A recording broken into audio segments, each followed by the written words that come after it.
mul selline küsimus, kui sa müüd teenust ja teenus ei ole kohe hetkel vajalik, ehk teenus ostetakse siis, kui klient seda reaalselt otsib, siis on mõistlikum Google Ads või toimub siiski hästi meta lead generation?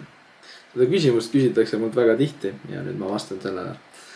Ehk siis, mõlemad on head variandid. Üks ei ole väga palju parem teisest, lihtsalt peab otsustama, milline on parem teatud olukorras. Google Ads on üldse päringupõhistele ettevõtetele väga hea lahendus.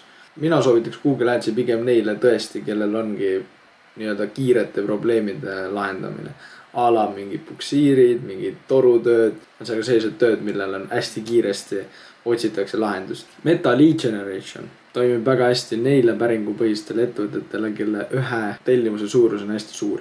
Näiteks ehitajad, katusepaigaldajad, üldse kinnisvaramaaklerid, automehaaniku töökojad, õhksoojuspumba paigaldajad, päikesepaneelide paigaldajad, energiasalvestite paigaldajad. Nendega toimib just Meta lead generation väga hästi.